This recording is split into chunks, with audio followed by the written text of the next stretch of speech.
on behalf of, where I, Dara Kalima, the community poet, chat with folks who speak on behalf of their respective communities. So today's guest. What can I tell you about today's guest? Without trying to make y'all think I'm old or nothing, but it doesn't really matter. It's all good. I love my grays, so it's all good. And this person has a beautiful head of grays. Oh, I cannot wait to have this lovely mane of grays happening like this person does. But I knew about this person. I didn't even meet this person. I knew about this person back in like 2009 because I was following a friend of mine who was a burlesque dancer, and I was showing up anywhere she was showing up just to watch her, because then you support your friends who were performers. And so I started going to this group, Urban Erotica, and I would hear about this singer and I guess her band or something that would be performing either last month or coming up next month. And I was never there when they were performing, but I knew they were coming up. And so this name was in my head all this time as I would show up. And I started going, not even when my friend was performing anymore, but I would be going there all the time just to, be part of it and learn about this erotic poetry movement and stuff. So especially because the person running it was doing an amazing, created an erotic space that just has never been matched, in my opinion. So if you know about Mo Beasley, tip your hat to that man, because he was doing some amazing stuff. So anyway, besides the point. So I knew about this person for a long, long time. And then thank God for the pandemic. I'm not trying to say thank God for the pandemic, but some good things came out of the pandemic. And this person started all of a sudden doing these like amazing night shows most days of the week. And so I was like, oh, even before that, Mo Beasley did a reunion. And then I was like, oh my gosh, there they are. Woo, I finally get to be in the same space with this person. Woohoo. So then finally, okay, anyway. So then they started doing these night shows, and it just became like music to your soul when you needed healing, when you needed peace, when you needed comfort, when you needed community. This person was providing that for a bunch of people across the planet, and it was amazing. So I've been trying to get them on this for a while. I'm never letting this person go, because I just listened to them on another podcast. They were like, once you know them, you feel like you've known them forever. And yes, absolutely. So I'm gonna stop talking and saying all this stuff, because I want you to hear from this person and not me talking about this person. So new friend, new bestie, new amazing queen, goddess, just awesome person. Tell folks your name. Hi, I'm Maritri. I love that. See, because I do that too. I'm like, that's my new best friend. Awesome. They don't know it yet sometimes, and they're like, who's this weirdo? And I'm like, you'll know me soon enough. So tell everyone your pronouns, please. She, her, hers. And since I don't do bios because I feel like they're boring, and if I retired, Me too. I'm like, that's not what I'm doing right now. Like, exactly. I'm not so doing tell that. folks about yourself, the stuff you think they should know. So I was born and raised in California, San Bernardino, California, and then I went to Fisk. So I lived in Nashville for 4 years, and then I went to Howard, and I lived in DC for like 8 years because I like being in school, and I was in school for a really long time. I'd probably still be in school now if I could afford it, and because I just like learning stuff on a regular basis. And then I had a band, all female band. We all played instruments and sang, all writers. And then I moved to New York. The band broke up, and then I lived in New York for 20 years as a professional musician and traveled the world and did all the stuff that I wanted to do. And then my mom got sick suddenly and passed away. My brother got sick, passed away. And so I wound up back out here raising his children. Wow. In the house that I grew up in. That is an amazing journey and story. And God bless you for all those lives you have lived. Like, talk about having like moments in life. So many. Yes. I mean, it's such a, sometimes I feel like I did it backwards. Most people are like, oh my God, okay, well, I know I can't do that until I retire. And then they retire and then they drop dead, right? And I'm like, I'm going to do everything I possibly can. And now, and I don't know. I don't think artists retire. I think we just do it until we can. Like, I think about Miriam Makeba dying on stage. I'm like, that's what I'm talking about. Like, she just came back, off stage and was like, okay, I'm done now. And she was out. And I'm like, that's what I'm talking about. Like, do it until you just can't do it anymore. That, I saw BB King right before one of, like, it had to be one of his last shows. Because he was gone a couple of months after that. And I saw him, I knew he was near his end, but it was such a good, like, he had performed here at Lehman College. And I mean, I was so, oh my gosh, it's really, but I was like, look at that man still doing his thing. Oh, yeah, yeah. It's, if you're an artist, that's like, that's what you want to go out doing what you've been gifted with. Yes. Yeah, Yes. I yeah. mean, it never feels like enough. Like, and I started playing other instruments late in life, like 40. And because I never thought I would do that. I always thought it would just be piano and I would sing. And then all of a sudden, it's like I went through this horrible breakup, and my best friend was like, let's go get you a guitar because this is terrible. He was like, this is awful. And so I got this guitar and I carried the guitar around with me for about a year. I mean, that was all I did. And I mean, literally, I was on stage 2 weeks in and I was like, I love this. And then it dawned on me, oh, well, maybe I could play something else too. So, it's always about learning and finding different ways. I mean, I'm a musician, I'm a writer too, but really, I've mostly done music and written music. So Awesome. So what communities are you part of or do you represent? so many, like the aunt communities, the mom community, the musician community, human being, sister, teacher, healer, all of those things, learner, constant learner. Um, Mm, yeah. I love that. I love that. Oh, like I just want to like bask in a It's little so bit of nice to like energy. see you because normally, so on my show, I don't see anybody. I just see the names. And I'm like, if I know the person, then I'm like, oh, and I see their face and I hear their voice. But if I don't really know you, then I'm like, well, I see the name and I know what I think it is, but you are exactly what I thought you were. Love Isn't that it. crazy? I was I like, love yeah, it. she's exactly what I think. Yeah. I love it. Yeah. You best. So, um, oh goodness. Okay. So I can't even speak anymore. So which community are we specifically speaking about today? I think we're talking about musicians and healing and yes, that. I love it. I love it. So, like, I even wrote down healer because I was like, I want to know more about this. But before we even get to that, can we? What were you studying in school? Because you said you were a lifelong student. Yeah, so I was a biology major at Fisk, right? I got my degree in biology. My mother's plan was for me to go to Fisk, go to Meharry, become a doctor, meet a doctor, get married, have 2.5 kids, and you know, and here we are. Um, I got to Howard and I was in pharmacy because I was like, okay, I'll go to pharmacy school because I can't do a residency because all I wanted to do was music.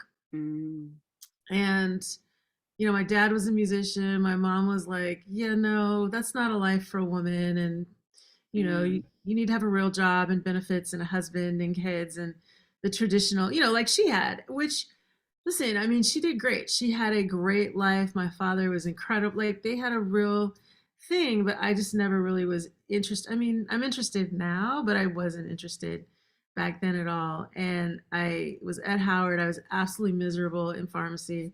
mm. And I went up to the fine arts building and they were like, hey, wow, you can really play. Do you want to be here? And I was like, I want to, yes, I want to be here. And so, I switched over. And I remember calling home and my mother was like, you did what? Hey, Marion, yeah, come talk. And she talked to me for months. She talked to me for months. My dad was like, well, I was just waiting to see how long it was going to take you to figure it out. And then she was like, don't tell her that. That's not, no. Um, yeah. Good times. And then, like, literally, like, maybe 2 days later, I was up in a, because then I was like, well, what have you done? Like, how are you going to make a living? What are you going to do? And literally a couple days later, I was in the music building and the secretary was like, hey, they need somebody to be a hand double for this TV show. And I was like, No, you know, she said they need a piano player, and I was like, I could do that. And the show was A Man Called Hawk. You're probably way too young to remember that, with I Avery remember Brooks. that. So I was on the first episode, and it was a whole crazy thing because so I didn't know what music I was supposed to bring. I didn't know what I was supposed to wear. I didn't know who I was. I didn't know anything. All I knew was that they needed a piano player. So I get there and they're like, oh, we need a hand model for this woman who's a Ford model. And I'm like, okay, I'm 10 feet tall and I'm looking at this woman and she's like 5 feet, you know, and she probably weighs 90 pounds, soaking wet with boots on. I'm like, and I'm looking at my hands, which are I mean, they're big, right? And I'm like, and then all the other little girls had their, you know, their music. They were like, oh yes, this is the piece we're playing. And I'm like, shit. I'm like, what is it? And so of course the piece was this piece that it was the last piece I studied with my music teacher before he died. And I was like, you know, I'm done with this piece. And he was like, are you?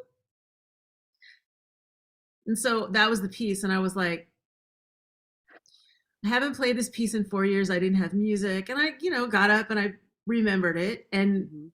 And then the director went down the line and he looked at our hands and he was like, okay, you. And I was like, and so that was my first gig. And I didn't look back. I was like, okay, this is it. This is what we're doing. It's It was confirmation. great.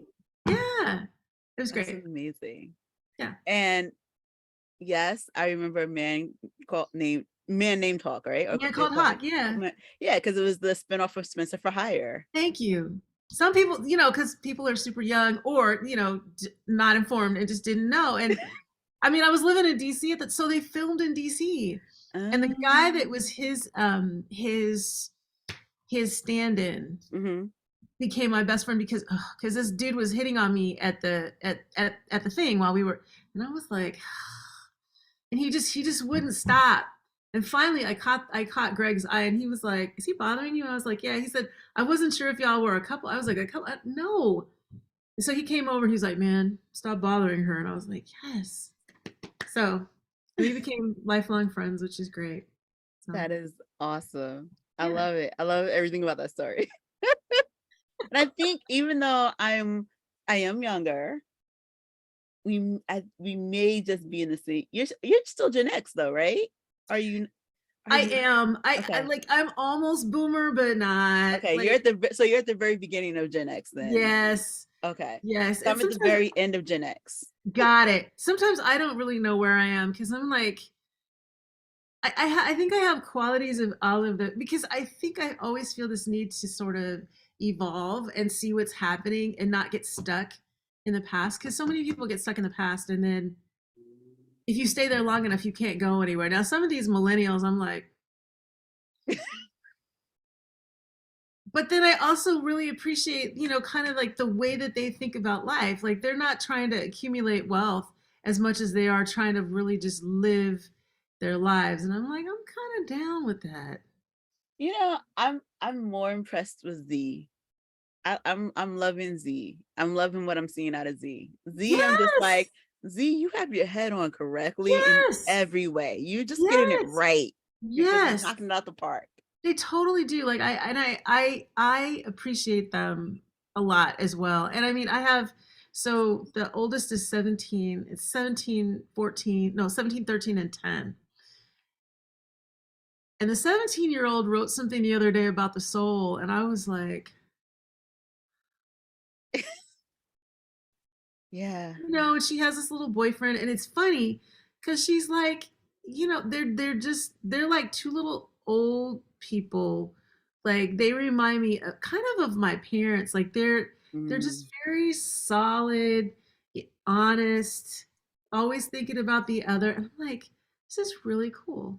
hmm. So There's something I don't know. I loved like one of my minors was anthropology, so I'd love to like step away just a little bit more to sort of understand how Z became Z. But I'm really just like I'm loving everything coming out of like this. There's a wisdom. They just sort yes, of learn from everyone behind ahead of them, and just yes. They just like, no, this is not, we're going to do it correctly. And I'm just like, It's almost like a yes. recycling. It's Yeah. kind of like, almost where I feel like our parents started, because I think like my parents were so wise. Like, even I was just like, wow, they're so smart. And then we went through this whole thing where the parents, you kind of go, I don't know. Yes. But they have our politics. They have ex politics. Yes, and that's the thing. That's the thing that's so interesting. Like my parents they're from Mississippi. So they moved in 59 and they did, the migration. They went to Chicago, Detroit, Gary, and then they came out here to visit my godparents who were also from Mississippi, and they were like, yeah, this is what we're doing. And not that the race, it's different. Racism out here it's very different, but it's not that blatant in your face. Am I afraid to go to sleep at night because somebody's going to come and drag me out of my house? So yeah, but I think you're right though. I think they have had the wisdom to gather from everyone that has gone before them and to see what works and doesn't work, Mm-hmm. and only take the great parts of that. Yeah. Yeah. Yeah. I have a lot of respect for them. I have And a lot of hope. respect for them. They, Yes. they give me hope. They really do. Because for a while there, I was like, ooh, what's wrong with y'all? Your parents didn't spank you and it shows. Like, you're terrible. Facts. I wasn't spanked either, but my siblings were. My siblings were. I So they, was. they they put the fear in me because I knew about it. So I didn't need to Right. have it happen. Right. I mean, I got spanked like a couple of times. And after a while, I was like, but I will say, like, my father would talk to us. My mother was the spanker, which no one believes. Everybody's like, your mother was so nice. I'm like, really? You want to come live with her? You should try that. My dad, oh, he would get you in the room and he'd be like, I, it saddens me so deeply that someone I raised could think that this particular idea was a good one. I can't be like, God, where's mom? Let's just get a spanking and move on. Like this whole guilt thing. No, thank you. Like it was just terrible. Like I felt so bad about letting him down, and he's like, well, I mean, that you could come talk to me before you make dumb decisions. Like, what are you doing? Yeah. I'd rather take a beating, like for real. Just go ahead, knock me out, because that look on your face, no, no, thank you. So, and I've become a combination of this with the kids, because like I had to smack one of them 2 years ago. And I was trying to walk away, and I was like, she just kept going, and I was like, right, just one good one. And I was like, oh my God. And the older one was looking at me like, yes, that's what you're supposed to do. And she was like, the middle one was like, right? And I was like, yeah. I said, you don't talk to me like that. I said, I don't know who these other people are that you're around, that you think it's okay to talk like that. I said, but you don't talk to me like that. I said, I will punch you in your trachea. And she was like, I don't know what that is, but I was like, find out. Find out. So, and then I heard her telling the little one, she was like, man, you better stop, because TT will pop a kid. I just that one time, and and then I was about to go back in the room and apologize, and the older one cuts me off in the hall, and she's like, don't you dare apologize. I was like, I wasn't. She was like, yes, you were. I know it. I was like, okay, I was. I felt so bad. She's like, you can't apologize. Because then she has the power. Okay. She schools me that one, boy. I tell you. That is hilarious.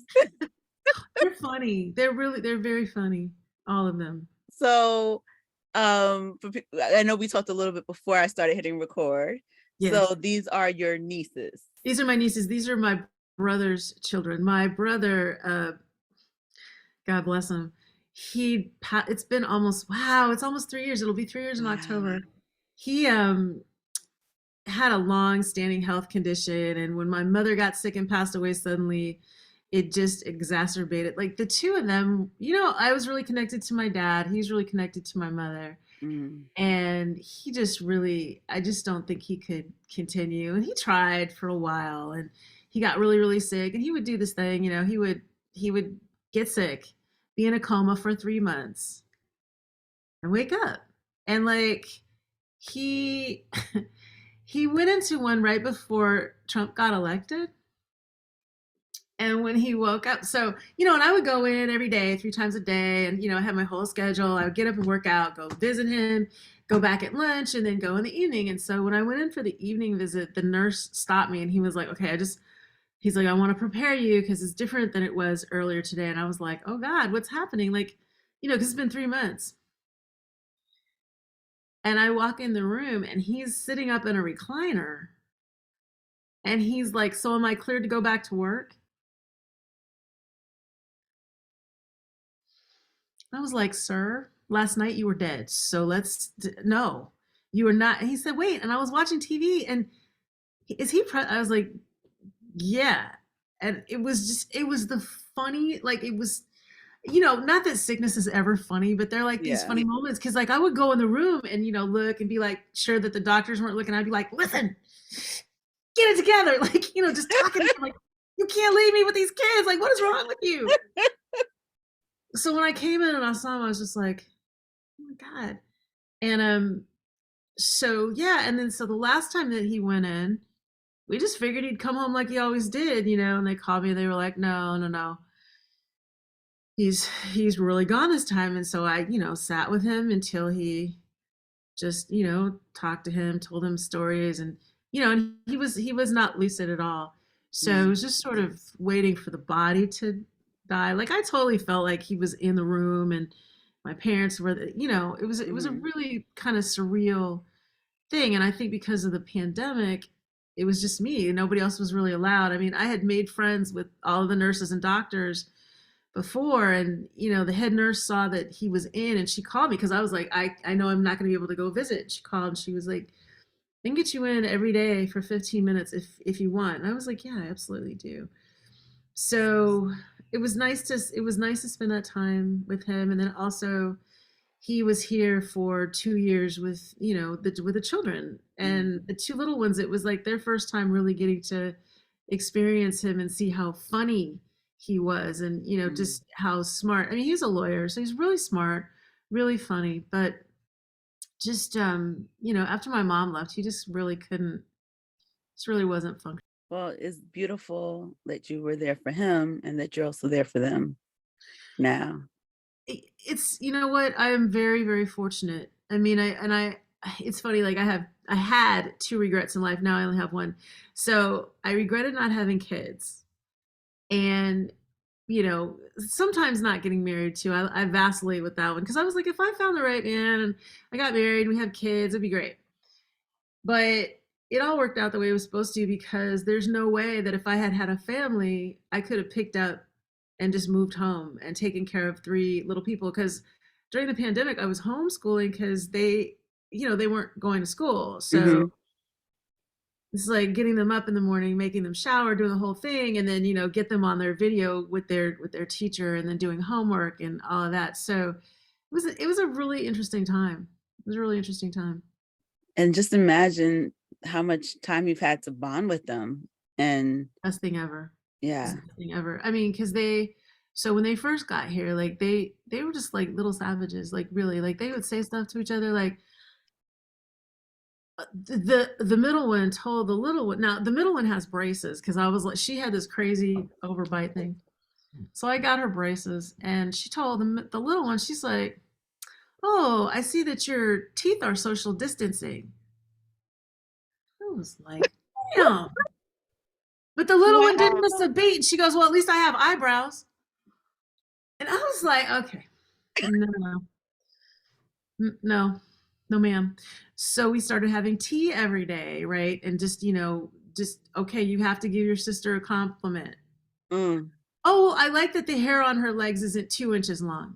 Okay, okay, that's that. No, that's So we would read about, I have this book called Badass Women Throughout History. So we Hmm. would read about that and learn how to compliment each other, learn how to eat.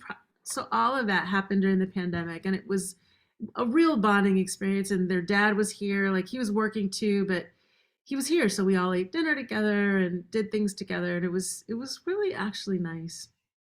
It was nice. Wow. Yeah. That's incredibly beautiful. Um, but I'm also thoroughly impressed with the two of their comments. Right? I mean, part of me was like, dang, like, how? Like if you saw that with two other people that weren't people in your care, you'd be like, yo, did Right? you And I mean, because I looked at the little one and I thought, oh, she's gonna be so hurt. She's like, at least I got eyebrows. Yeah. Yeah, I can't come. I don't have a comeback like that ever. So Ever. I'll be laying in bed like 3 days later and be like, I should have said, and then exactly. yeah, same. Same. So healer. Tell me more about this healer. So it's funny, like being on the track for med school, like I always thought, okay, I could do this because I music is healing, right? And I've definitely learned in the past 3 years, because it's been 3 years, right? The kids used to be on the show all the time too. They would come in and it was fun. I think it was so nice for people to see them because they're, a lot of people were older and in their homes and couldn't, but I just think the healing aspect is so important. And I mean, after a couple of years, I realized that I wouldn't have wanted to do Western medicine anyway. Mhm. At one point, I thought about quitting music and going back to school for acupuncture and Eastern medicine. And then I realized, well, no, I'm actually a musician. This is actually what I do. And I think the show has taught me that how healing music is and how people need other people and community. And you don't necessarily need to spend time physically with them. But I think having somewhere to go every day where people know your name, if you're not there, somebody's like, where are you? What are you doing? Are you okay? And I mean, now there are people who don't know each other. There's a woman here that went to Nashville, and so Miss Eleanor's in Nashville. So they went and hung out, and then there are people that watch from Brazil and the UK and India, and my cousin sometimes is on from Hawaii. So it's interesting that people are around the world just in this space every day. So that for me is really healing. I started doing a course in Reiki. I only finished the first part. At some point I want to go back and do that because it's something that I really do enjoy. And then I've started doing sound healing. I work with this woman, Mhm. Megan Merriam, who does sound bowls. And so we've done a lot of sound baths based on each of the chakras. So we just started another series of that. And I love going to a good sound bath, especially with somebody that really knows what they're doing and is really, because I think anybody can do the vibrations, but it's really about how you talk through it and what you bring to it personally. So definitely more of that. I mean, I don't know if I always thought of myself as a healer, but kind of, I mean, I think the music is definitely healing. I think that's the purpose of it.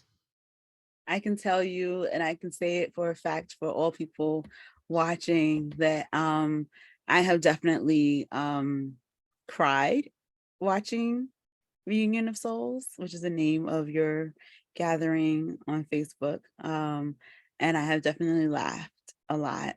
A lot of laughter, a lot of Yeah. crying too. Like someday I was on one day and I was in the middle of a song and I just completely broke down and I was like, at first I was like, oh my God, I'm so and then I was like, I'm not embarrassed. Like we're all human and we all have days, and Yeah. it's kind of nice to come here and have your day here where nobody can see you. You can listen, I don't know what people are doing. You might be sitting around in your drawers crying or eating ice cream or whatever, singing loud. I can't hear any of that, but it's like I know that people are there.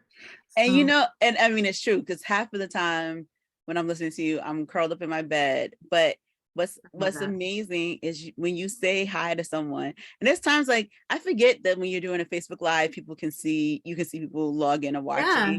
So there's times that may not even interact, and you see me watching, and you just say hi, Dara, and that that has meant a lot.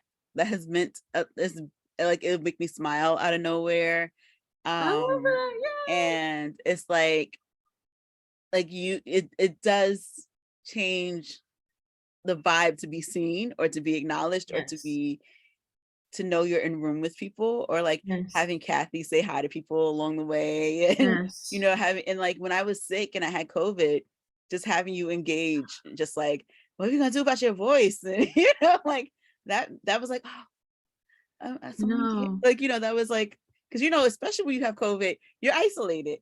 I'm in this house with my mom, and that's it. And like I couldn't even really talk a lot. And I mean, I was working part of the time, but like work wants me to work a lot, and I ain't had an energy. But like I come and listen to you, and it was just like, okay, this is soothing. It was And more it's soothing than funny. coat throat. We were we were all so isolated. That's what you start to realize. And I mean, for me, it's I think I lived by myself like for years, right? The whole time I was in New York, like I had a roommate for a little bit. Mo was my roommate for a little bit too. But from 17 of those years, I lived in an apartment by myself. So I was used to peace and quiet. And then I moved back here to a house full of kids, right? And during the pandemic, I was really grateful for them. I mean, I would walk every morning before they got up just because I need the quiet in the morning. But I started to realize just how much I actually do need other people around and how much I enjoy them. Now, listen, I am the most introvertiest introvert as well. But and what's funny is that all most of the people on the show are the same. They're all like my friends from grade school that are on, like Robert and Kathy. They're super introverted, but you don't have to be on the show. You can be whatever you want because nobody sees you. So I think that aspect of just being in somebody's living room and being in my living room and not having to clean up every day and not have to put away food and not having to really entertain but being able to entertain was great. Yeah, I mean, team introvert. So I definitely like. I mean, also like you put Gen X, latchkey kids, and team introvert together. Like we were thriving a little bit during that time. Everybody, I think so. I think so. And it's funny, like I can totally feel the energy too. Like, and I know people are there singing and I can feel when they're smiling or We're all crying. hitting the heart button a lot. I love it. It makes me so I mean, it makes me so happy. It feels really good to know that I can make a difference in a time where everybody is just struggling. And I think some of us are still sort of struggling, but we've gone back to work, we've gone back to our lives, but it's trying to hold on to some semblance of what we found during the pandemic. Because I mean, one of my friends was like, "Oh my God, I'm so bored," and I was like, "Bored? I have time to read and walk in the hills and talk to the kids and breathe air and go to the beach because And there's listen to the nobody there. birds. And gas isn't expensive and the air is so much cleaner." I miss So it. I miss that too. I mean, I I don't want another pandemic. That no. No, thank you. I But was losing my mind watching and counting because I'm in New York and I know a lot of people.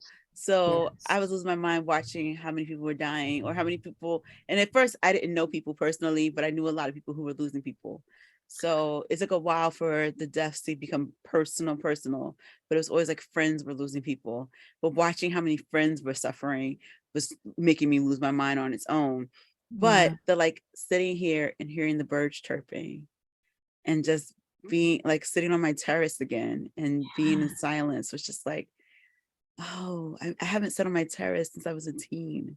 Like it was nice, like I used to sit amazing. on my terrace and crochet as a kid because I had nothing else to do. And like I didn't get back, I started crocheting again, but not the same way. But I was just sitting on my terrace and just breathing again. I love that. I mean, I think just sort of the return to a simpler time, right? And I read during I haven't been able to really read since I've moved out here because I read on the train, right, in New York. Yes.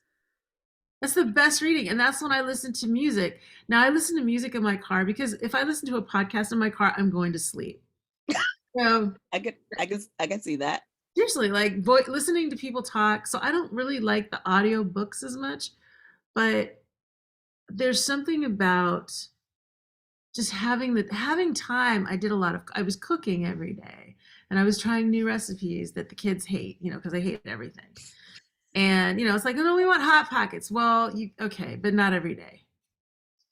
So just having the time to do that, I think now trying to find the balance of that while still being an artist. We were talking about rest earlier. I have really learned about what you need to feel good and to be healthy, right? And so, okay, full disclosure. Like, so about 10 years ago, when my father passed, I was still for the first time in my life. I didn't want to go to the gym. I didn't want to work. I just didn't. I just wanted to get in the bed and just do nothing. And I allowed myself because I was like, you know what? You're grieving. It's cool. You can take all the time you want. You need to do what you want. And I wound up developing fibroids, right? And it had gotten to the point where it was pretty bad. And I went in, I was meeting with this African American gynecologist, and she was like, well, you should just have a hysterectomy. And I was like, ma'am, no, like it's gonna stop at some point, which still okay, okay. But anyway, I was like, it should stop. And here we still are. But and then I went to this acupuncturist and he was like, listen, he's like, first of all, you're not gonna die. And I was like, how did you know? And he's like, no, I know. He's like, you've been afraid of that because it's, and I was like, yeah, I have been afraid. He's like, listen, you give me 6 months and I can fix this. And I was like, he said, because if you get the surgery, and I'm thinking to myself, like, you're cutting into all these medians, just, you know, and I said, well, what do I need to do? He said, well, it's really hard. Not a lot of people are able to, finish the process. Look, I said, I'm super crazy and regimented. So he's like, okay, so you have to get outside every day and walk. You have to eat clean. You have to drink a lot of water. You have to rest. And you need to meditate. And I was like, wait, what?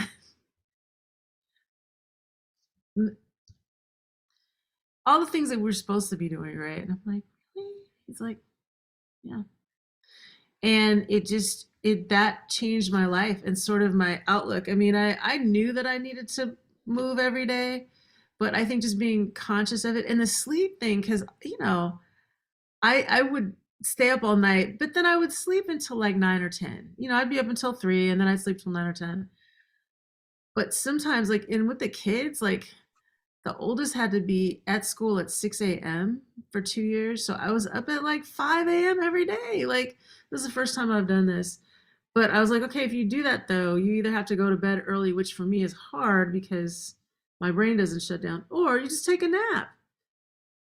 So I took naps, but the sleep thing, the rest, and not just sleep, but rest and being still. I think it's really hard for us as women, and in particular Black women, because we feel like we always have to do and go and be more and make it happen for everybody because we hold everything together. But you can't hold everything together if you're falling apart, right? And I think sometimes we take care of ourselves last, always. So Yes. Yes. Yes and yes. And it's like 5 other yeses behind that. And like you probably just said my whole life, but I'm not doing the things. I definitely spent the beginning of this year trying to cut this sucker out because I'm tired. I'm okay, tired. so yeah. So okay, this Yeah. is gonna sound crazy. So mine just it fell out. They fell, and I was like,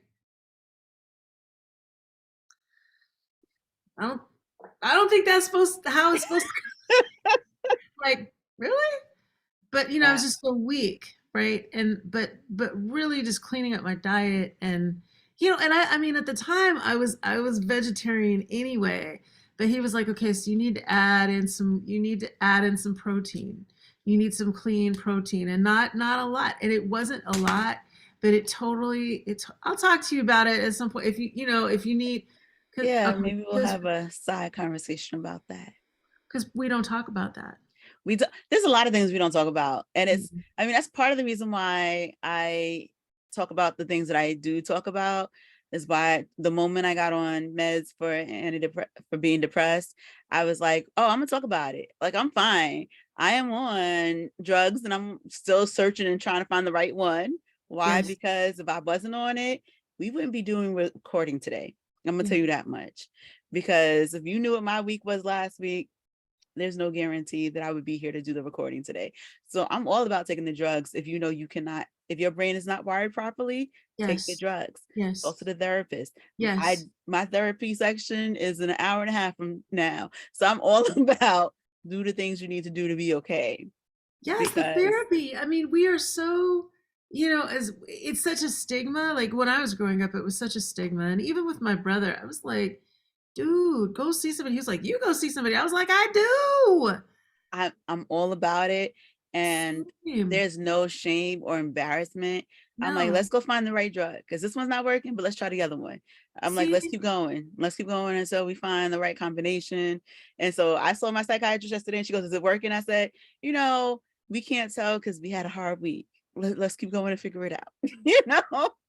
Like, let's no, keep and moving. when you have weeks like that, I think the reminder is that you've made it through all of those hard weeks and you're still standing. I mean, you might be sitting down because sometimes, Maybe curled in a blanket, seriously. And I but you also still think making that, it. yes, and sometimes we think that we're the only one. And I've found that when I talk to other people about their stuff, I'm like, I'm just gonna go over here and shut up. But even if you don't even have to do that, sometimes you just need to both talk about it because it doesn't matter how you don't have to compare. Like that's the other thing, right? Like Right. your weight is your weight. And if your weight feels like Right. it's too much weight, then it's too much weight. And you still gotta vent it somewhere. Yes. And that's the whole thing. Like I've been for the first time in my life, I am leaning on my network in a way I've never. If people have known me my whole life, I've never leaned on my network. Now I'm just like, look, you okay? Like, you got time? What I need someone help me right now. Like just I even love just that. talk to me for the next 2 hours because I had a friend spend the whole evening with me while he did his Uber Eats. And I was like, I cannot go home. So he stayed with me. He stayed with me while I walked to the restaurant, let me have dinner, and I took an Uber home. He saved me the entire time because I I was like, love I it. know I'm not okay. And I know I should not be left alone. And so you lean on the people and call on a network, but you call on the network that's going to take care of you. You got to make sure who those people are, You not the have to, wrong you people. do. It's true. You have to know your people. And again, back to the show, I think it's so nice to find people and to have them find each other and Yes. find a space where they can share and talk to each other and feel safe. This the cone of secrecy, right? That nothing is going to get outside, and your secrets or whatever you want to share with me are they're safe here, and you're safe here. And just like, even if you don't want to share, you know, you I don't know what it is, but you like always just hit the right moment, the right song at the right moment to just sort of either evoke the tears that are needed or the laughter that is needed, I you love that. know? And it is, and the community, again, like when someone's missing, you sort of notice it, or when you've been gone for a while, you get to come back, there's like this welcoming of being back. That's just also beautiful, right? So it's like, Yes. no, I'm back and everyone's happy to see me again. Yay. Like it's this Sweet. lovely, it is you've created a very healing space, both online in the Facebook group, but also with the music that you do. So It's all love, and you feel like because sometimes you're in a group and you're like, "Ooh, that person they're not nice. Like they don't belong here." And somebody asked me, they said, "Well, why don't you advertise more? Why don't you?" And I'm like, "Because I don't want that here. I don't want that here. I want the people who organically are supposed to be here. Those other people can come to my shows, or maybe I need to do something different for them. But this particular community, it almost feels not closed, because I think it's always welcoming and open, but I think people show up when they need to, and Mm-hmm. sometimes they exit when they need to. But you can always come back and forth and get what you need, and it always feels good. It always feels safe. It's So I was listening to you one day. I was getting my infusion, and I was like, I'm, and it's crazy. This is all full ties in together. I was in the doctor's office getting my treatment, and I was like, let me just listen. I know I was told I had to listen to this episode or whichever, so let me just go play. I never even found the spot because things went wonky in that appointment. But I'm sitting there listening, and I like took a picture of myself as I'm listening to you. Like I paused it so I can take a picture of myself when I'm listening to your show, and I like have you have the drip next to me, know, and I like have my drink in hand, and I was like, why is the and I take a picture. I was like, this is the most peaceful I've been all week. I was like, why is this moment peace? But it's listening to you, and then right behind that, things got erupted and went crazy, and my stats went weird and stuff. But either way, I was like, that was the moment of peace, was listening to your music, sitting there, knowing the nurses were there taking care of me, that I wasn't having to take care of the rest of the world, that the world was taking care of me for a few minutes. And that was like, okay. And then I really needed the world to take care of me. So it was side things. But anyway, music, because you're here on behalf of musicians. I was yes, listening to you on the podcast the other day. I'm sorry, we're just talking because I just get distracted, and then I start talking, and I'm like, oh my god. Don't be sorry. You were amazing. And it all goes into you being a healer and a musician. So we're talking about it, but just not in the most obvious way. Yes, That's the okay, whole I'll take point. it. Because we're talking about reunion of souls, and reunion of souls is where you're singing. So it's all, if Yes. y'all got lost, that's fine. This is how it's a conversation. This is what we Come to do. my Talking. show. Yes. You do need to go to the show. So the I listened to you on the other show, After 40, I think it was the name of it. Yeah. It was amazing. And in it you said something about like you had a conversation with a famous musician, and they said something to you. Can Yes. you tell us about that moment for you? So Will Downing, right? Yes. It's so funny because he doesn't even know this. It's hilarious. So when I was at Howard, the same secretary called me and she was like, "Hey, listen, Will Downing is at the train station. Can you go pick him up?" And I was like, "Girl, yeah." So because I guess nobody had a car, and I was like, "Word, okay." So I'll go get him. So I go get him, and I'm all, "Oh, hi, Mr. Downing," And so he was like, "Well, what are you doing with your music?" And I said, "Well, we're shopping to get a deal." And I mean, at the time, we were shopping to like Universal, and it just, And this was your group? yeah, me and the group. So it was a all girl group. We're classically trained, but doing original music. They were both string players. I wasn't playing strings at the time, and one of them, Deirdre Pascal, played piano, and she played cello and she sang, and then Latanya Peoples played violin and she sang. Just really incredible. And we went to an audition, and the guy was like, "So do you guys practice naked?" And I was like, "Okay, all right." So, I was just really disillusioned with the whole thing. And then, they were like, "Well, could you have more of a street edge?" And I'm like, "Okay, but none of us are street." Anyway, so Will was like, "What are you doing?" I said, "Oh, I'm shopping this deal." And he was like, "Well," he's like, "I want you to really think about that, because, if you want to keep making the same record over and over and over again, then you could do that. And then, you could be like me." And I guess he was probably having a shitty day. And he was like, "And you could be like me and make the same record, be unhappy." And I was like, he's like, "Or you could be an independent artist and do what you want and grow." I was like, you know what? It's a harder road, and it's probably been a little bit more, I mean, difficult, probably more difficult financially. Maybe not though. It's hard to say, right? But I feel like I probably would not have learned how to play different instruments. I would not have had the time to figure out my voice, and it's what it does and what it does well and what it doesn't necessarily do well, and how to do things and how to write. I mean, I often listen to comedians and I think, "Oh my God, they were so much more funny when they didn't have any money," right? Like, Mm. you listen to them in the beginning when they're hungry, and they're just hilarious, right? Because they're living this life. But then you get money. I mean, listen, not that I wouldn't love to have a shit ton of money and be able to, but there's something about living life and not having to worry about those things that I think has, and having relationships and dealing with people in different ways. I think all of that makes for a very rich writing life. I'm sure you probably agree. I mean, as a poet, because we're just poets that put music to it. But you need to have something. I need to have something going on. Like I write stuff when I don't have anything going on and it's boring and it doesn't feel real to me. It just feels like, anybody could have written that. It's not really that good. But when I'm really going through something, when I'm super happy or super just pensive or sad, right?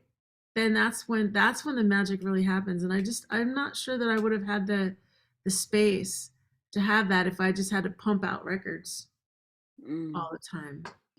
So you say finding your voice. So it's funny because if you haven't listened to her Reunion of Souls, she often, for followers or people who engage with her, she's always asking for lists, especially for birthdays. She does people's birthdays, and she did a fantabulous job with my birthday. Like Oh, so one much day fun. I'm going to send you clips. I couldn't figure out how to send it to you, but I'm gonna send you the clips of me reacting to you Oh my singing. God, I want to see that. So there's absolutely a recording of me like, oh my goodness. And I'm like singing along and I'm like losing my mind as you were singing It's a for my great birthday. list. So thank you. It's a Okay, great list. and my dad said something about, he was like, you're a great stylist or something. And I was like, okay, so like your voice. Tell me more about how did you find your voice? Like what would you style, like what would you name your, like You're how gonna do be you rolling when I categorize play this. yourself? So when I was young, right, I would sing around the house all the time and play. And my mother was like, "You have a terrible voice. Lovely. You have a terrible voice." Which is why, and I mean, she would come to hear me like when I was in high school. She was like, "Oh, it's terrible." And I was like, well, if my own mother doesn't like it, then it must be terrible. And then I realized I was like, well, the voices that she's used to are Aretha Franklin and Billie Hot, like all of these very specific voices, but also I don't know, like I always think of the big black girl voice. I don't have the big black girl voice, right? I'm not like Jennifer Holiday You're or not Aretha belting that Franklin, right? same Right. Even raspy. like Jennifer Hudson, like Yeah. I don't have the big black girl voice. I don't have that, right? And I don't mean big black girl voice. I mean big black girl voice. I don't have that. And growing up, like of course I was listening to Aretha, but I was also listening to Phoebe Snow or Janice Ian or all these like different sorts of folk singers. Um, and what happened was I realized when I started writing that I had something to say. And I was like, okay, so I don't have that voice, but I have this voice, and I need to use this voice in whatever way I can because I'm supposed to sing this music. And what I noticed, like when I first started singing when I was in high school, like I would sing and then there would be this moment of dead silence, right? Just like, and I'd be like, God, is it terrible? Like, is it that bad? And then people would clap, right? But there's always like this hush, this sort of breath.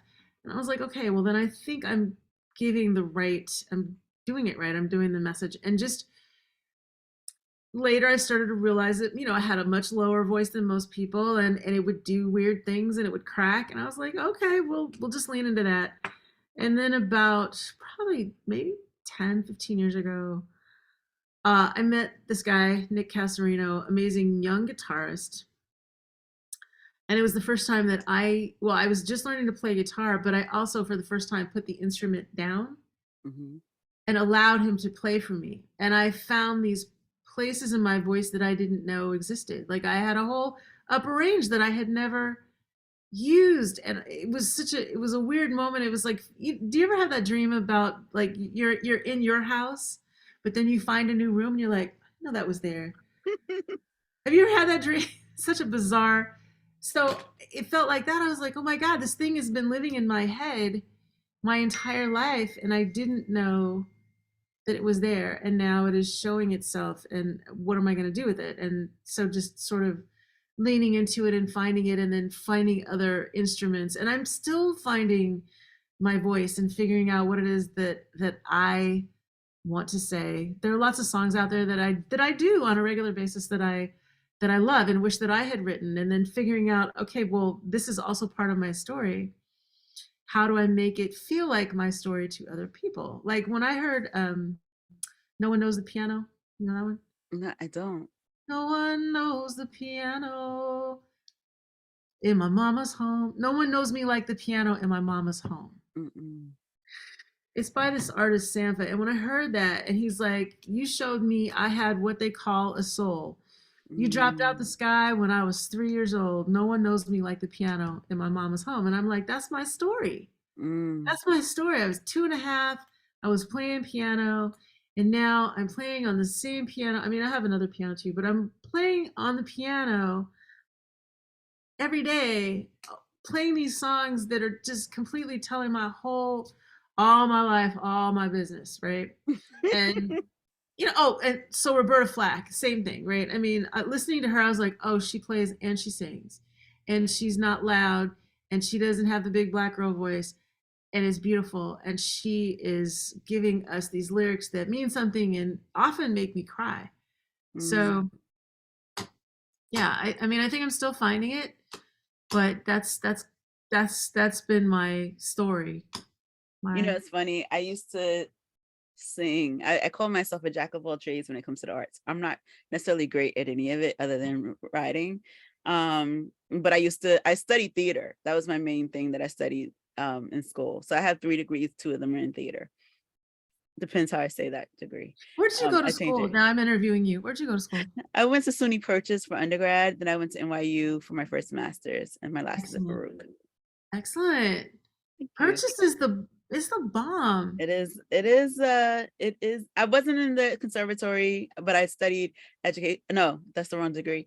Drama studies. And so I was every chance I could. So it was under the literature department, but every chance I could, I tried to learn to direct. My thing was like directing, because I realized after high school that I was not a good actor. I don't like acting. I don't like the process of acting. I enjoy being on stage, which is why you see Yes. me as a poet, but I don't like the process of acting. I don't like rehearsals from that Yeah. angle. I have no patience.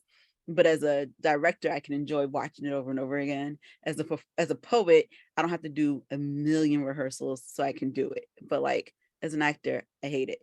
I was like, I don't like this process. So But like in college, I was taking all the singing classes. I always sang too. Never good because I can't hear properly, I don't think. But they got me into a soprano, and I was like, I can hit these notes. What do you mean?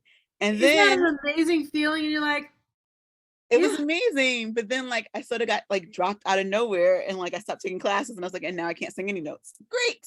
Yay. Well, I'm gonna say this to you. It doesn't go away. Sometimes you just have to dust it off and figure it out again and get your confidence. Because you know It's what? mostly confidence. Yeah. It's all confidence, because I've heard singers where they don't have a great voice, but what they are saying, like, and I hate to use this because I love Sting and I love his voice. It's not technically a great voice, right? It's got Mm, all of these things that make it wonderful and amazing. The thing that makes it really amazing, though, is that the writing is yeah. so incredible. But his voice doesn't sound like anybody else. Stevie doesn't sound like anybody else. And some people are like, oh, I don't like Stevie's voice. I love Stevie's voice. It's different and it's strange. And sometimes he'll do stuff with it. I'll be like, I never would have thought of that. But the lyrics, to me, Yeah. the lyrics dictate everything. So you Yeah. can have a not terrible, but terrible voice. But if you are saying these lyrics like you believe them, That makes all the difference. makes all the That difference is. in the world for me. And I think I don't know what song you sang it last night, but I wrote it in the chat, like, I love your rendition of this song. And it's like a happy song, but something about the way you sing it has like a different feel to I it. remember that, and I can't remember. Was it one of the TV songs? Yeah, it was one of the TV songs. Every time you do it, I'm just like, you do something to it. I'm just like, I don't know how I feel, but I love your rendition of this. You evoke a totally different you evoke nostalgia from this song, where it's like a happy song. Like it's normally like, yay! You're like, no, Oh, no. it's I think I Love You from the Partridge Yes, Family. Yes, you make it so nostalgic. I'm like, oh, like you. That Oh, song, when I was a kid and I would hear that, I was like, I love that song. If I'm ever grown up and I could sing it, I'm gonna sing that song. And I hadn't thought about that in years. And then I think I heard it and I was like, I should do that song the way because you. it's all the things. That song is all the feels, and it's like when they do it on the show, it's all fast and it's all ooh. But when you listen to those words, it's like that's really how it feels. You're like, oh God, like I'm so vulnerable. I'm just about to put myself out in this place and say I love you to this person, and I The don't know way what you. they're gonna feel. The way you do that song, it's just like that you do it just uh, Yay! okay. So because I know we have a time crunch and I have like 15 questions to ask you, so I'm gonna try to do some of them. Ask away. Um, so what is something frustrating about your community, about the music community? The fact that we don't have, you know what, it's not even the community. It's the fact that there aren't more places to play Mm, and get real money for your art. Because I think what happened when people started doing a lot of free gigs, and I remember moving to New York, and my best friend was like, no free gigs. You can do benefits, but no free gigs. They have to take care of something. Like you can't just give your talent away. And I noticed a lot of people were doing that, and that sort of ruined it for everybody else because now if you try to charge a certain amount, people are like, oh well, I can get somebody to do it cheaper. Yes, you can. They're also not as good, right?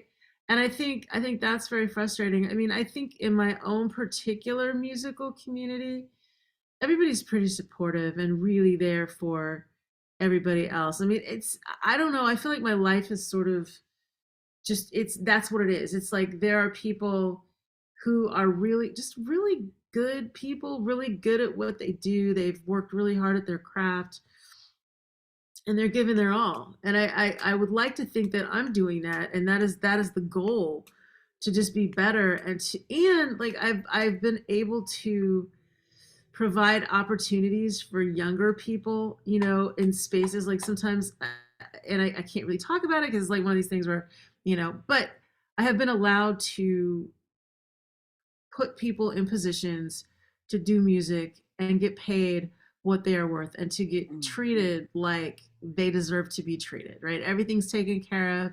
You're paid for your time, you're all of that. Because so often that doesn't happen. And so that for me has been really good. And I wish I could do it more. Like I wish that I were in a space where I had unlimited resources and could just hire people. Okay, I'm putting that into the universe right now. Just I need a space to provide for people, for other artists to come in and do their thing. And I don't think it matters what sort of art they're doing, just that they're doing it at the top of their game. Because I mean, I look at people who paint, right? Or dancers, because dancers have a very limited amount of time that they actually can work physically. I mean, yeah, musicians, we'll go till we drop dead, which, that's just kind of how we're wired. But it would be nice to be able to provide that sort of thing for other musicians on a more consistent basis. yeah. So then would you say the passing of torch or resources is something that's beautiful about your community? Yeah, I think so. I think being able to pass a torch and to help other people, and perfect case in point. So Marcus Machado, who is this incredible young guitarist, um, when he first came to New York, he would come and I would anytime I saw him, I'd be like, "Come on up on stage, just plug in, just play with us." And so he did a residency in San Francisco, and he was like, "Hey, I know it's far, but would you be willing to come?" I was like, "Yeah, I'll just come up." And so I came up, and he put me on, and so it's like now, he's the young gun, but he's like, "Hey, come and play. I want people to know who you are and how I got here." So I, Mm, I do see that happening, and then I see him being very gracious with other younger musicians and bringing them on too. So in that way, I've really seen that happen. So that makes me feel good, like I'm doing the right things. that is that's beautiful. That is absolutely beautiful. So you mentioned about money and price or money getting and people getting paid properly. How do you know what your price is? Or how did you determine what your price is? Like, how did you decide, like, this is what I'm now going to start getting paid? It's weird, and it varies from thing to thing, right? Because I'll take a job that pays, $100. Sometimes I play for church on, and that's what they have, and I'm like, okay, I feel like this is a good service. And I don't do the like whole pay to play thing. But then, I'll get other gigs that pay a lot of money. And it's like, okay, that's the thing that allows me to do all this other stuff that I do because I don't want to teach anymore. I don't want to do anything other than this, right? And I think everybody has to either come to that point or not, right? Am I going to be a hobbyist? Am I going to do this sometimes? Am I going to do this full time? I'm at the point now where I don't want to do other things. Like when I first moved back, I was substitute teaching at the kids' school because I wanted to know their teachers. I wanted to know where they were, what they were doing. And it was hard. I mean, teachers, that's one of teachers and being a mom are the hardest jobs there are, right? Teaching, I mean, 8 hours on your feet for, what I would normally make in an hour. It's like I'm here for 8 hours dealing with all kinds of stuff. It's kind of crazy. But I felt like it was the right thing. And I really just try to do the right things. Like I'm not taking gigs for any other reason now than I love it and it's paying. If it's paying, then okay, great. So that's kind of how I figure. If it feels good, if it feels right, if the person asking me feels right to me, then I'm like, okay, I can make some concessions. But it's hard. I mean, you pay your dues, right? But I think the thing is determining your worth and making sure that you are fairly compensated for that work because it is work. And I think what people fail to realize is that you've done all the work beforehand. And then you show up and you do the work and they think, oh, that's it. No, I had to bring my equipment. I had to practice. I had to learn how to play. I have to pay for lessons, all of those things. So I think you take all of that into consideration. And sometimes you just say no. I mean, sometimes they give you a lot of money and you're like, this doesn't feel good. This doesn't feel like something I want to be associated with. Mm. So it's really all about what I'm putting into the world and how that's gonna affect the kids later. Like, okay, are they gonna look back and be like, oh, TT's a horrible person for doing that? So That's definitely like I've had to cut some ties because I was like, I cannot, like, especially when I really decided to own the community poet title, because I didn't get, most of these names you don't give yourself, someone gives you. right, And when people started really calling me that, I was like, okay, if that's really who I am, then that name cannot be associated with certain movements. right, Like right, I cannot. And right, so no. And it may be a financial loss to me, but my spirit will be better. So right. And I yeah. and I, I think I said this on Kenya's podcast as well. Your gifts will take care of you. If I have learned nothing else in this crazy business life thing that I'm doing, I have always been provided for. And sometimes when the money is not there or it feels weird, I have to look at it and go, okay, what's my part in this? Is this not something that I'm supposed to be doing at this moment? Because sometimes it isn't, you Mhm. know, but it has my gift has definitely provided for me and then some. I mean, I've been able to try, I've done all the things I wanted to do. I wanted to travel the world. I wanted to play music and travel the world, kind of basic in some ways. It's like, okay, that's what I want to do. I want to write music for film. Okay, so that's happened. The next thing is writing. I'm writing a book on my life and just my life with the kids, my life before the kids, my musical life, and just sort of figuring out what that looks like. Okay, so how many instruments do you play? Well, or sort of. Okay, so I play piano and guitar. Okay, for sure.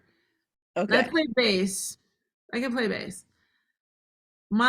Okay, and I'm saying this, and I hope everybody who asked me about cello is out there listening right now. I do not play cello. I have had to play cello.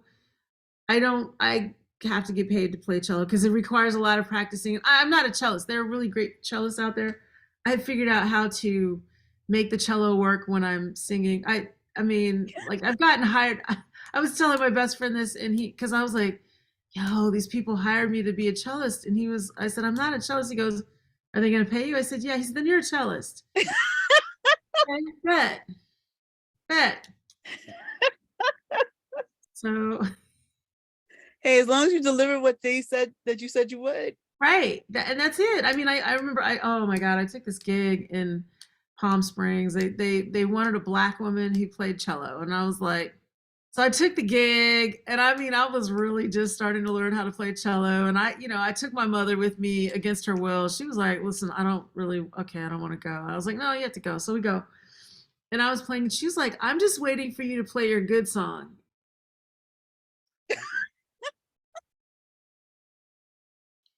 And I was like, ma'am, I just played my good song. She was like, and just as she had said that, then the lady comes over and she's like, oh my God, are you going to be available for this next year? And I was like, ha, look at me, terrible cellist, but I'm good enough to get asked back, but I'm going to practice all year so that I can, come back and not totally suck, mother. Did she just not like musicians? What's going on? So my dad was a musician, and my dad stopped doing music so that he could be a husband and a father. And I think in her brain somewhere she was like, "This is what I'm competing with," and I'm like, "Oh, you can't compete with that. Like, that's not a thing." And it's like, okay, yeah, he's doing what he loves, but but I made him stop, and I'm like, and you're proud of that? And she didn't really understand until after he was gone, like what a spectacular human being he was. And she was like, he must have really loved me. I was like, yeah, because I wouldn't have given it up for you. I wouldn't have done it. I said he was here, for 50 years. Y'all were here for 50 years together. Like, that's insane. And he was nice, because I'd have been mad every day. Mm-hmm. I'd have been talking shit every single day. Every day. And a lot of it, I'd have been like, and another thing, lady, all day, every day. So I was like, the fact that he wasn't doing that, I'm like, he loved you. Crazy. I mean, yeah, because the one thing that our mutual friend, not Mo, but our other mutual friend, and I agreed upon very early was that writing was one of the most important things. Yes. And that was always going to be a point of like, oh, you gotta write, go write. I'll see you when you're done. He's a delightful human being too. Yeah. I And that love was him very much. that was Yeah. always our agreement, was like, no, you write. I'll see you when you're done. And, oh wait, I gotta go write. Like, you And you're say both writing, and brilliant. that I was the love it. end I of the love that. conversation for either one of us. Like, I got a deadline, gotta go hand this in. Great. So I think, we've generally covered most of my questions. And so I think I'm going to sort of stop there. So I have like 3 more questions, one of which Ask is the most me. important. Well, I'm asking them. You're like pushy. I mean, just a little bit, but that's okay. I love you. I do love you. You're so amazing. You're so amazing. I hope everyone who's been listening understands how amazing this person is. Thank you. I She's appreciate that. amazing. I appreciate that. Like I mean, if you've been watching the podcast, I've been smiling this entire time.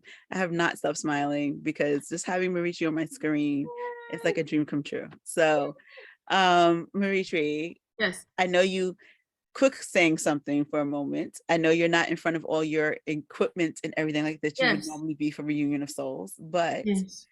would you be kind enough to possibly Sure. grace What us would with a you like to song? hear? Would you like?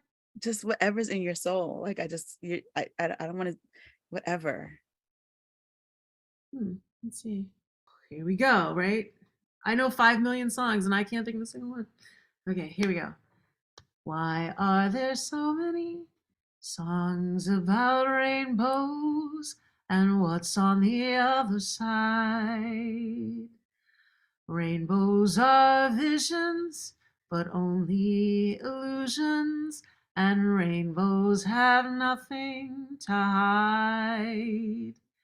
So we've been told, and some choose to believe it.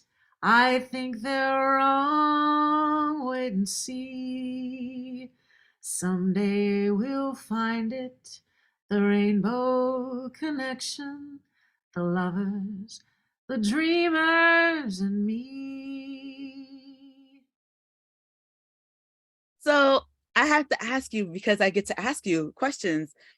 One, amazing, but I mean, I think that I hear you do it the piano all the time, but I think that was probably my favorite version of you singing that song. But why that song? I don't know. That's, you know what? I think everybody knows that song. It doesn't matter if you're a kid or you're older. It's like you've seen the Muppets or you've seen Sesame Mhm. Street or what. There's just something so sweet and lovely about that song. And I don't know if it's that, and rainbows mean a lot of different things to different people, right? Like, I know that like in some communities it's a symbol for this, and in some, like, it's so funny, it's because it's like the LGBTQ community, it means something here, but it also means something to the Christians, like the sometimes the heavy duty extra Christians. And it's so funny that like they love that one thing, and it makes me laugh because they will argue you down about all this other stuff, but it's like, oh, but y'all like the Rainbow Connection, right? Oh yeah, I love that song. So, so and it just, I don't know. I mean, the first time I heard it, I was like, love that. And I love Kermit because I love It's Not Easy Being Green as well. Right. But yeah, that song always makes me smile. And it reminds me of like high school, and just high school was a really good, happy time for me. I know a lot of people are like, I hated high school. But it was a good time, and that song is part of it. I mean, there are a lot of songs that we used to sing back then, but that one just always, it always makes me smile. Mm. This is why this is all why I loved high school too. Like high school was middle school, not so much. That was a very hard time. High school, but we also went to parochial schools, both you and I. High Yes. school wasn't, but my 1 through 8 was. Um, and but my high school was really a big part of how I became who I became. And then NYU was the next moment. Not so much Purchase, but that's okay. That's a Purchase was great moment. Purchase was like the village with trees around it. Now, whatever. Purchase is serious. I mean, I know there's a guy. Oh God, I can't think of. I can see his face. His mother became my cello teacher in a real. I went to do a session at his house, and I said, something is telling me I need to play cello, and I have a friend that has a cello, and he asked if he should send it, and I was like, yeah, from California, and he goes, my mom is a cello teacher. And I was like, you lying. He's like, yeah, she'll be home in about 15 minutes. I was like, really? And his name is Russ. And his mother sat me down. I said, well, I don't have a cello. She said, I have two. And I played yeah. And she was like, so I would love to have you as a student. I was 42. Yeah. So there's a chance that I can learn how to play the piano that's behind me. Girl, let me tell you something. Let me just tell you, you can do whatever you want. You can do whatever you like. If I think that timing, whenever you're ready to do stuff, whenever you decide, hey, maybe I could, I mean, that has been my experience. If you're serious and you want to do it, it shows up, and why not? That's You don't true. have anything to learn, lose. You don't have anything to lose. So do you have any final advice for aspiring musicians out there who want to figure out how to find their voice, do the thing, get Just do somewhere? it. Just do it. Just do it, and don't listen to any of the voices that tell you you can't sing, or don't listen to the haters in the back seat.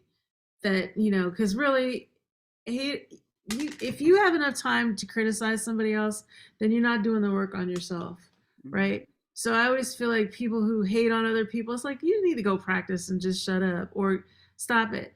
But you have to just listen to your own voice. And I think that I think sometimes it takes us a minute to really understand what we're hearing, and to just have faith in this world where there's no real reward for this sort of thing, seemingly, right? Mm. But I think the nourishment that your soul gets by doing what it's here for by standing up for your purpose and just leaning into it and trusting against all anything that makes sense, right? You trusting against anything that makes sense and saying, there's this thing inside me that I have to get out. I have to do it. This is my purpose. This is why I'm here. And then just doing it. And you don't have to do it all at once. You could do a little bit every day, Mm, right? Because I was talking to a friend the other day who's always worked for somebody, and now he's like, I think I'm an artist. I'm trying to find my way. I said, well, you have to realize that everything you do as an artist, whether you go for a walk, whether you write 3 words, you're working on your craft. You're developing yourself. And I think sometimes we want to do it all at once. Well, I do because I'm greedy like that. Like, I want to play right now. Okay, I wrote this song and I hear it and I can't play the instrument and I'm frustrated, but eventually I got it, right? So I think you just have to just sit and be still and be quiet and ask yourself what you want to do and then give yourself the space to do it. mm, that is beautiful. So, how do we support, or what advice do you have for people who are not artists or musicians? How do we support the musicians in our lives? So go to their shows, buy their merchandise, right? You might not need it, but they need it. They need you to buy it. Go listen to Spotify. Go listen to, I mean, nobody's getting paid for those streams anymore, really. But now that we have live shows again, go support their live shows and pay for it, right? I mean, they could use that money rather than go, okay, no shade against Beyonce, obviously, because I don't want the Hive coming after me. But $10,000 for a ticket. Do you know how many local artists you can support? If you gave $10,000 to a local artist that you believed in, that would support them for a couple of months so that they could do their art, so that they could make their art happen and not have to worry about whether the lights are on. And I think sometimes people think, oh, well, I only have a small amount. Okay, $20, buy some groceries so that you can eat something healthy, right? It's never too little. And even if you can't do that, if somebody's having a show, then tell other people. Tell other people about the shows and go to the shows and be there and give, say, hey, this really moved me, or I have a song that I would love for you to sing. That goes a long way. I mean, it goes a long way. Absolutely. And how do we support you specifically? Come to my show, and then you can use my tip jar. I'm working on a Patreon now too. I think that's the next obvious choice, but Reunion of Souls has really just been like, I keep thinking, oh, is it time for me to give it up? Is it time for me to change? And I'm like, it's just not quite time yet. I think that I still need it selfishly. I mean, people are like, oh my god, you're so unselfish, you do the show every day. And I'm like, that's partially for me and my karma, and I get a chance to practice every day and work through stuff that it's far more interesting and fun to work with y'all sitting there than doing it by myself. So it's It cool. keeps you But accountable. It gives us something to 100%, relax through. Yes. 100%. And I'm like, okay, you're giving back goodness into the world. You are healing and helping, and like, and I don't, it's funny, I didn't at the beginning, I didn't really think about it like this. And I don't know if you were on the night. There was a woman that came on periodically, and I would see her. I don't know her. I've never met her. And I saw a post one day, and she was talking about having postpartum. Mm. And she was like, I lost my job. I don't, and I sent her some money, and it wasn't much. It was like $20 because that's what I had. And she sent me a message the other day, and she was like, I just want you to know that I was so close to suicide so many times, and I would turn your show on and be like, nope, not today. And I thought, okay, so this is the work. This is what I'm supposed to be doing. I mean, you don't even know how you touch people or what they need or any, or maybe you do, because I also feel like, like you were saying, sometimes you feel like I'm speaking directly to you, and it comes, I think sometimes source sends things to specific people. and they need that in that moment to move them. And I think just being open and being a vessel is what being an artist and a healer is about, right? And sometimes we're so like, we're so human, and we don't want to just be like, okay, just let me just be still and let it just come through and give people what they need, not what I need, but what they need. And talk about going full circle from the way this conversation started at the beginning. So I think we've covered everything, Maritri. It has been such an amazing gift to have you on this show, to talk with Thank you, you to for spend having me. time in communication, and just uh you are such a light, like Thank you. you are. I don't know all your personal business or everything, but you I hope you know that everything you give to us, you do.